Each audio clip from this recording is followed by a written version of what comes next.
Hey friends, if you encounter the issue where your keyboard is automatically doing shortcuts while typing, then please watch this video.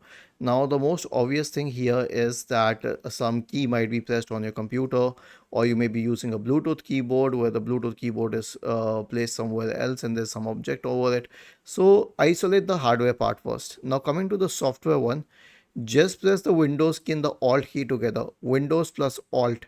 This will disable all keyboard shortcuts. If it doesn't, then turn off sticky keys and filter keys. This is the main culprit actually.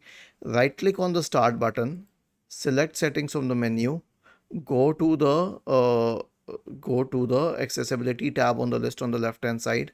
In the right pane, select keyboard and make sure that all these three switches are off. They should be turned off.